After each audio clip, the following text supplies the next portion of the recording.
This is Anne-Marie Leek, Vice President of Communications for ePayResources. Welcome to the Payment Space. I'm pleased to welcome Norman Robinson, retired President and CEO of EastPay, to the Payment Space podcast brought to you by ePayResources. This is being recorded live at Notch's Smarter, Faster Payments 2024, and I'm your guest host, Peter Davey, the Payments Jedi. Norm, welcome to the show. Nice to be with you here, Peter. Thanks for inviting me. So, while you've been retired for a few years and enjoying your life as a master gardener, we can't forget about the decades you've spent in and around the payments industry. As ePayResources, a byproduct of the merger between EastPay and Swatcha, celebrates its 50th year this year, I would love for you to talk about what change you've seen in the payments industry and how it's kind of migrated from when you first started.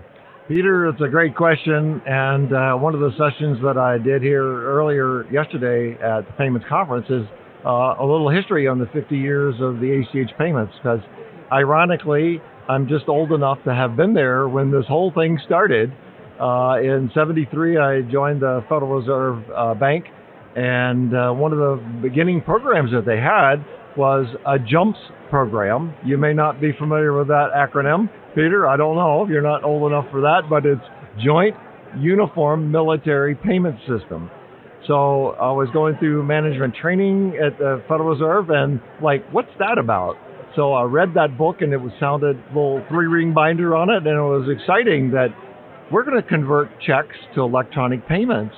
And the military and Social Security, of course, were one of the first ones to do that. And it always wasn't an easy chore in the beginning to get everybody on board with moving from paper to electronics. There were a lot of electronic banking going on then, of course. So it's been just exciting to see that whole transition from that time to now. We're talking about real-time payments, instant payments. It's a huge evolution all the way around, and it's just been exciting to have been part of that process through the Federal Reserve, as well as President and CEO of EastPay for 38 years. It's just working with financial institutions, getting everybody on board, and getting corporations to sell direct deposit. I'll just relay one quick little story, and that is, you would think today, as ubiquitous and simple as direct deposit of payroll is, there was a problem selling it? Absolutely was. Financial institutions and banks had float on money, and you would give somebody a paycheck, and the paycheck may not be cashed for a week or two, or goes to the laundry, and they don't get. So there's a lot of float. So that was just one of the many reasons that it was difficult to really get electronic payments off and running. So it's exciting to be here at Notcha 7 years after retirement and keep an eye on how this payments industry is continuing to move along. Yeah, absolutely. And it's funny to think that we're still having problems trying to get people to convert from paper to electronic payments, and we're in the 21st century now. Obviously, the instant payment schemes have drawn a lot of attention, but ACH is still going very strong. Nice to see the growth of same-day ACH, something I know we both worked on very, very tirelessly to get pushed through.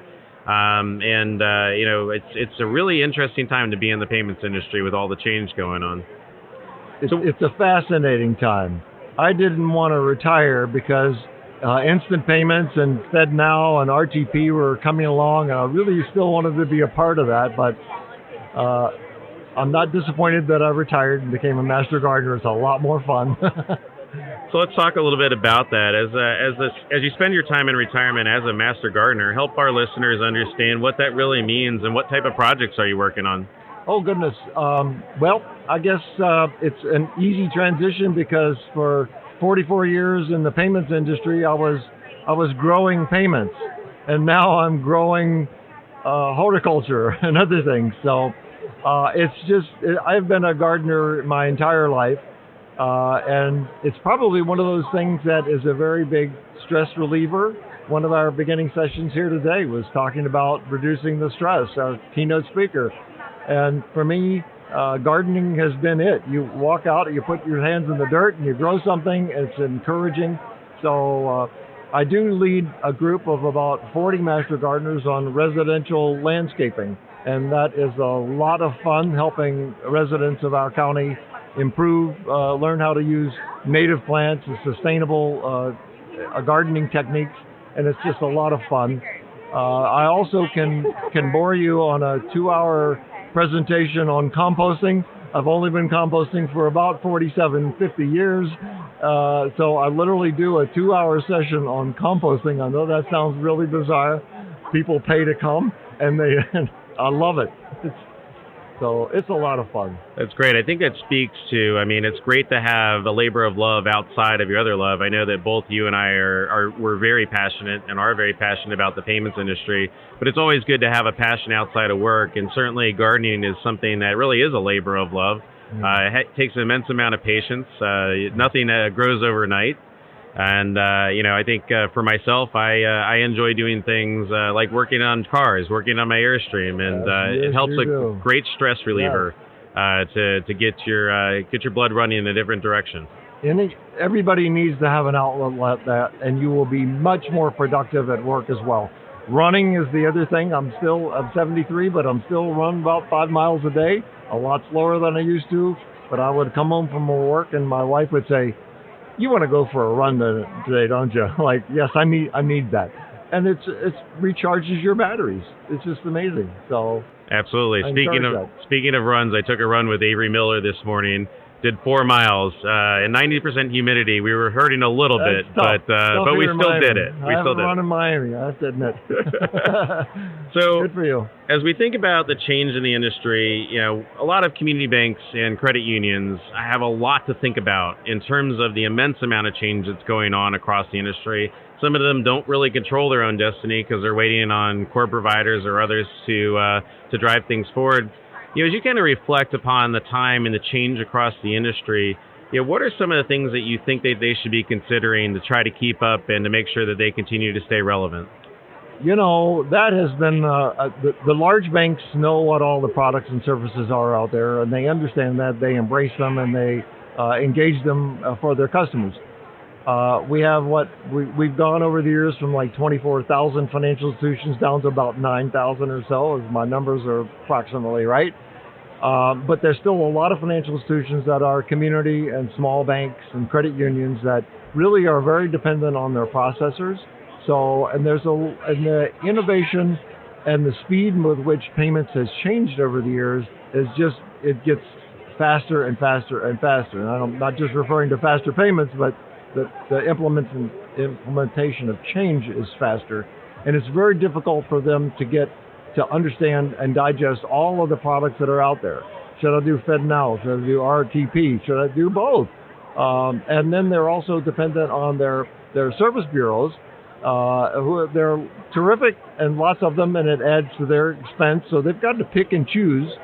Even when we got to putting the chip in the card, that wasn't an ACH product, but the conundrum for the financial institutions were, am I going to do that? Am I going to incur that expense and provide that service to our members? So there's so many varieties of payments, same day, instant, all this. It's very difficult for them to understand, and that's our job as in industry associations and others to really make common sense out of it. And what I would say, try to make that as a solution for some problem. Don't just sell the technical service, like here's what this can do, here's what it can do for you, for your customers. And I think I've learned over the years that the payments industry itself at a financial institution is probably a big core. I know lending and trust and other things are huge, but payments is really connectivity for their customers. And I mean residential customers or corporate customers. So put the human factor in that and solve somebody's problem.